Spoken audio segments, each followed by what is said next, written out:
Hola, ¿qué tal amigos y amigas que me siguen a través de redes sociales? Soy el Padre Javier Hernández Raigosa, párroco de Nuestra Señora del Carmen en la colonia Urdiales, en Monterrey, Nuevo León, México. Y el día de hoy, miércoles 13 de mayo, que además celebramos a la Virgen de Fátima, pues bueno, vamos a escuchar la palabra de Dios que nos propone la Sagrada Eucaristía y una reflexión para el día. Y bueno, en la primera lectura escuchamos el día de hoy del libro de los Hechos de los Apóstoles lo siguiente.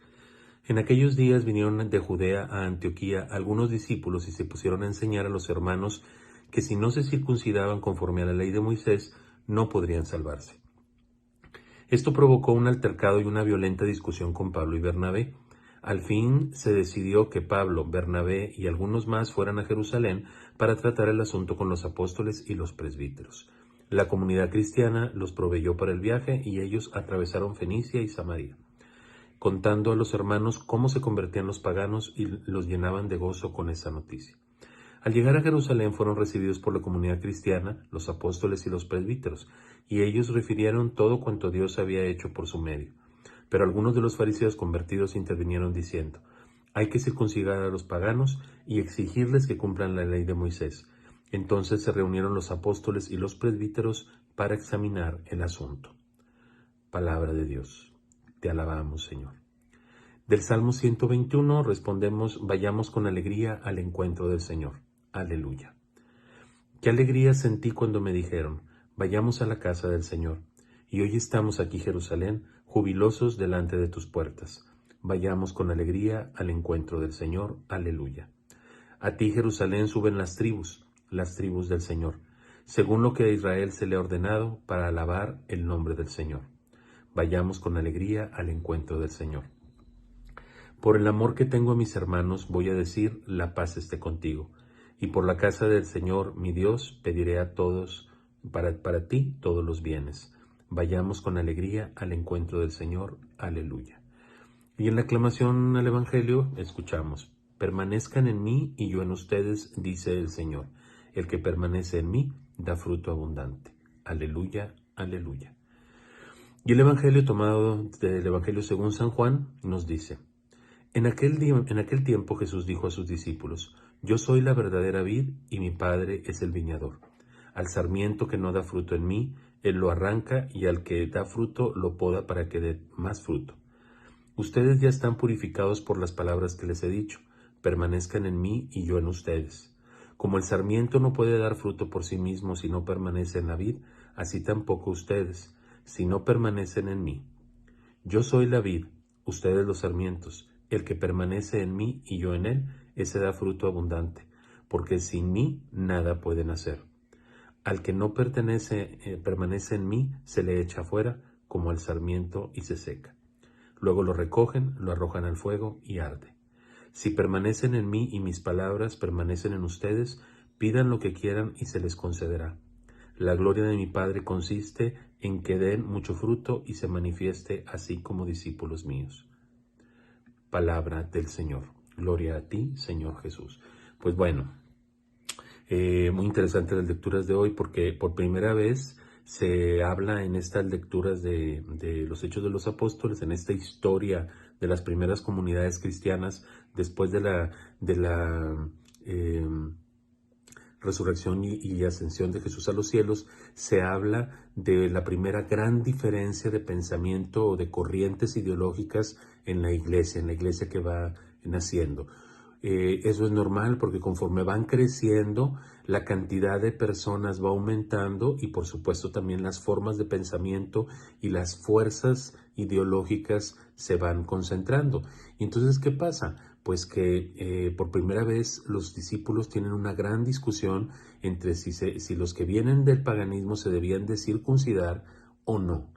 Esto no tenía ninguna duda entre los que venían de los judíos, porque ya estaban circuncidados. Entonces, digamos que venía con el paquete, ¿verdad?, de haberse convertido al cristianismo, pero ya estaban circuncidados.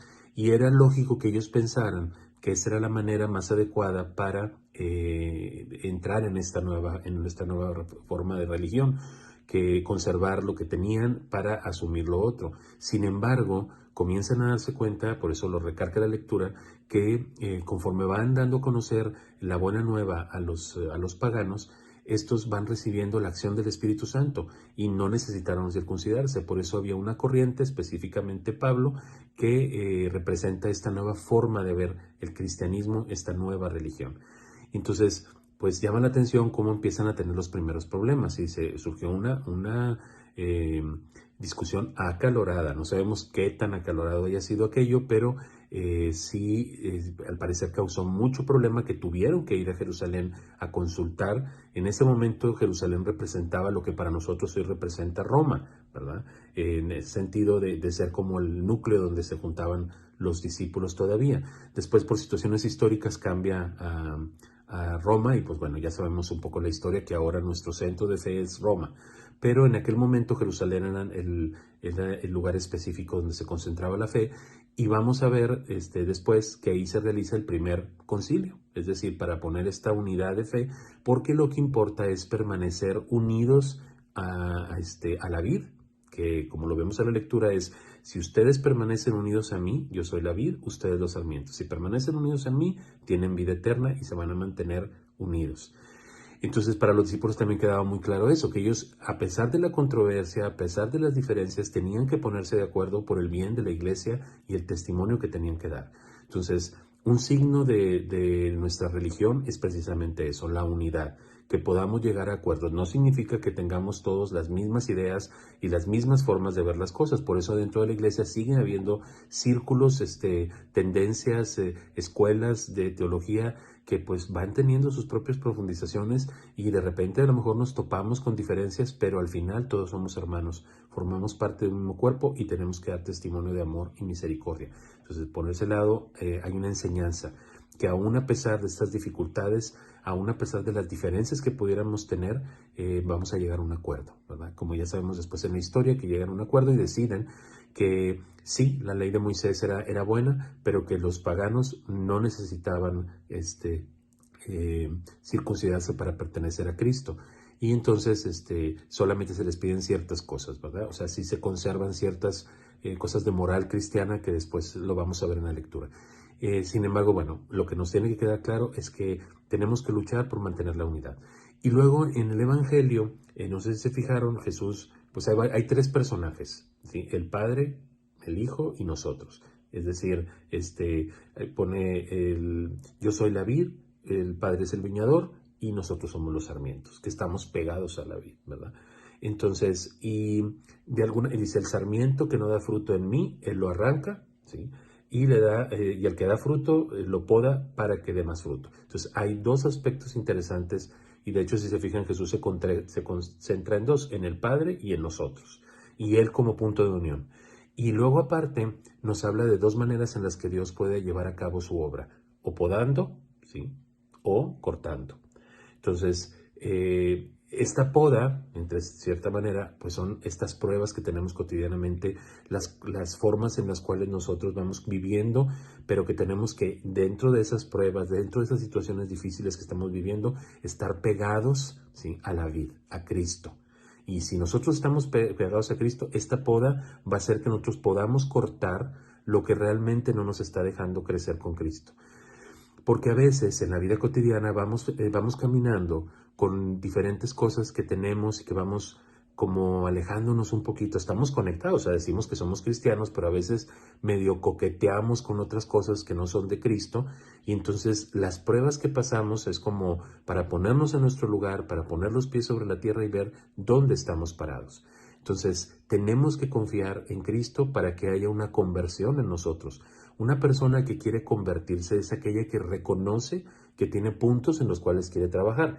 La persona que no reconoce que necesita conversión, pues simplemente se va alejando de Cristo, ¿verdad? ¿Y qué va a pasar? Pues se va secando, va abandonando la fuente viva de salvación y se va secando. Y entonces empieza a meter en su vida cosas que no son de Cristo, costumbres, valores, éticas que no son de Cristo, y entonces va poco a poco alejándose. Siempre lo he dicho en mis homilías que es de cierta manera más fácil dialogar con un ateo porque sabes cómo te va a contestar y sabes por dónde va a ir, pero es más difícil dialogar con un mal cristiano, con una persona que es cristiana o que dice que es cristiana y que vive como pagana. ¿Por qué? Porque han probado tantas cosas y hacen una mezcolanza de cosas que nunca tienen nada claro. Entonces no conocen bien la religión. Entonces de ahí la idea entonces es, nosotros tenemos que procurar que estas pruebas a las que Dios nos pone, las cosas que pasamos, las dificultades que tenemos, sean siempre caminando de la mano de Cristo. Que Cristo sea nuestra fortaleza y solamente así, si estamos unidos a la vid, podremos llegar al Padre. Y el Padre entonces, en lugar de cortar, hará esa poda que nos permitirá renacer y dar nuevos frutos. Recuerden que lo importante es dar frutos. Y las experiencias difíciles que pasamos, cuando las pasamos de manos de manos de Cristo, o las pasamos con las manos de Cristo y el acompañamiento de Cristo, se hacen más ligeras, más tranquilas, y sacamos cosas muy interesantes que nos pueden servir para nuestra vida cotidiana.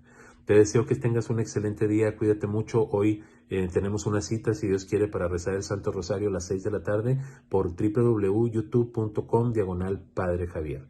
Que tengas un excelente día, cuídate mucho, te doy mi bendición.